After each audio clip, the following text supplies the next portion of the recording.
नमस्ते। मैं वंदना शर्मा, सहआचार्य अर्थशास्त्र, गवर्नमेंट कॉलेज रतनगढ़। आज हम कर भार, कराघात एवं कर विवर्तन का चैप्टर पढ़ेंगे। तो प्रारंभ करते हैं। करारोपण में न्यायशीलता और त्याग की समानता को मालूम करना इस बात पर निर्भर करता है कि कर भार किस व्यक्ति को सहन करना पड़ता है। यानी कि कर भार की मुख्य समस्या यह मालूम करना है कि कर का भुगतान वास्तव में कौन सहन कर रहा है। तो पहले अपन देखेंगे कर भार या करापात या कर बाह्यता। कर भार से तात्पर्य है अंतिम रूप से कर के आघात या भार को वहन करने से होता है। अतः कर भार या करापात उस व्यक्ति पर पड़ता है जो कर के भार को किसी अन्य व्यक्ति पर हस्तांतरित करने या टालने में सफल नहीं होता है, अंततः उस कर के आर्थिक दायित्व को वहन करता है। राजस्व में आर्थिक दायित्व का महत्व प्रत्यक्ष मौद्रिक भार से होता है।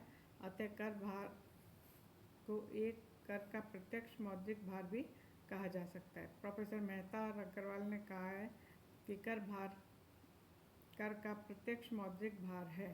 प्लेहन के अनुसार यह वह बिंदु है जहां कर रूपी मुर्गी के बच्चे अंतिम रूप से बसेरा लेने पहुंचते हैं। सेलिंगमैन ने कहा है कि अंतिम करदाता पर कर के बोझ के निर्धारण को कर भार कहा जाता है।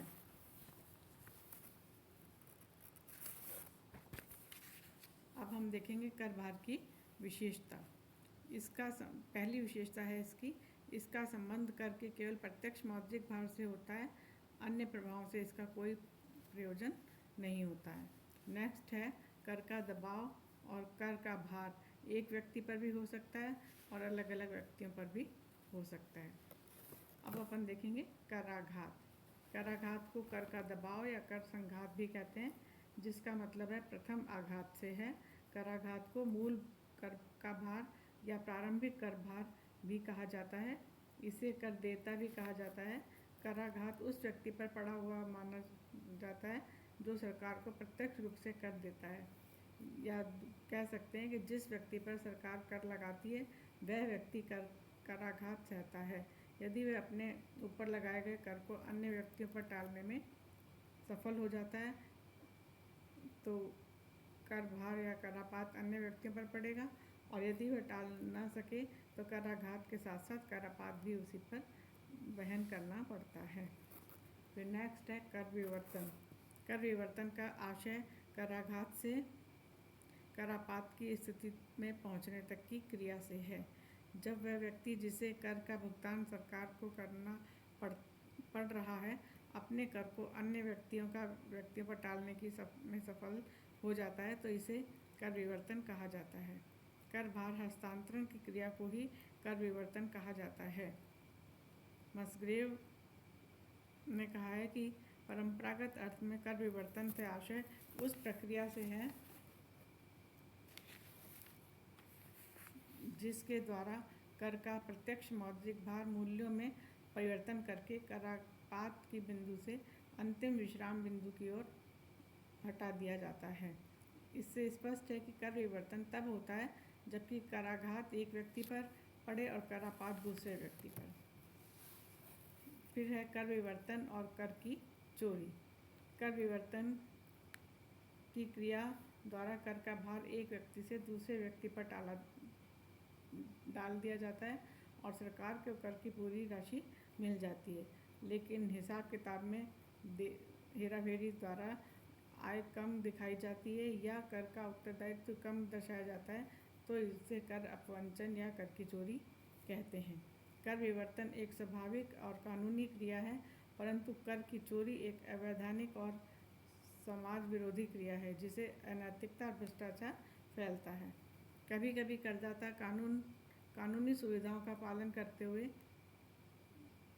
कर बचा लेते हैं, इसे कर से के बचाव कहते हैं। उदाहरणार्थ यदि कोई व्यक्ति जीवन बीमा प्रीमियम के रूप में कुछ राशि देता है तो वह उतनी आय पर इनकम टैक्स से बच जाता है। ये था कर विवर्तन और कर की चोरी। अब देखेंगे कर विवर्तन की विशेषताएं। पहली विशेषता है कर भार डालने की क्रिया। कर विवर्तन एक व्यक्ति द्वारा अपने ऊपर लगाए गए कर को अन्य व्यक्तियों पर टालने की क्रिया है। करों के भार स्वरूप माने जाने के कारण जिस व्यक्ति पर कर लगता है वह उसे दूसरों पर टालने का प्रयत्न करता है। नेक्स्ट है कर टालने की क्रिया मनुष्य की स्वाभाविक और सामान्य प्रवृत्ति होती है और आमतौर पर प्रत्येक व्यक्ति कर भार को दूसरों पर ढकेलना चाहता है।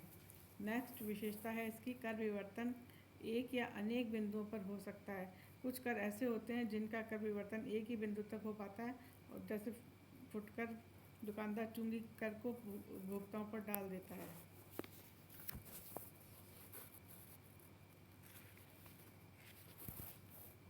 और उपभोक्ता उसे अन्य पर विवर्तन नहीं कर सकता। जबकि कुछ कर ऐसे होते हैं जो दूसरों से, दूसरे से, तीसरे से, चौथे से हस्तांतरित होते रहते हैं। जैसे श्रमिक से कर लेने पर वह मालिक से ऊंची दर मांगेगा। मालिक वस्तु का मूल्य बढ़ाकर थोक व्यापारी से, थोक व्यापारी फुटकर व्यापारी से और अंततः फुटकर व्यापारी इस कर को उपभोक्ता पर डाल देगा। इसे कर विवर्तन अनेक बिंदुओं पर होता है। कभी कभी कर विवर्तन बिल्कुल भी नहीं हो पाता, जैसे प्रत्यक्ष कर में आय कर का भार और दबाव उसी व्यक्ति पर होता है जिस पर कर लगाया जाता है। वह इस कर को दूसरों पर विवर्तित नहीं कर सकता है। नेक्स्ट है कर विवर्तन की मात्रा। कर विवर्तन आंशिक और संपूर्ण दोनों हो सकते हैं अथवा कभी कभी बिल्कुल भी नहीं हो पाता है। यह सब कर विवर्तन के निर्धारक तत्वों पर निर्भर करता है। नेक्स्ट है कर विवर्तन की दिशा। कर विवर्तन की दिशा अग्रगामी या प्रतिगामी दोनों हो सकती है। जब कर भार आगे की ओर लगाया जाता है तो उसे अग्रगामी विवर्तन कहा जाता है, जैसे थोक व्यापारी फुटकर व्यापारी पर, फुटकर व्यापारी उस कर को उपभोक्ता पर ढकेल देते हैं। इसके विपरीत जब कर को पीछे की ओर धकेला जाता है तो उसे प्रतिगामी विवर्तन कहते हैं। जैसे एक उत्पादक कर के भार को कच्चे माल की पूर्ति करने वालों पर, श्रमिकों पर डाल देता है, तो इस क्रिया को प्रतिगामी विवर्तन कहा जाता है।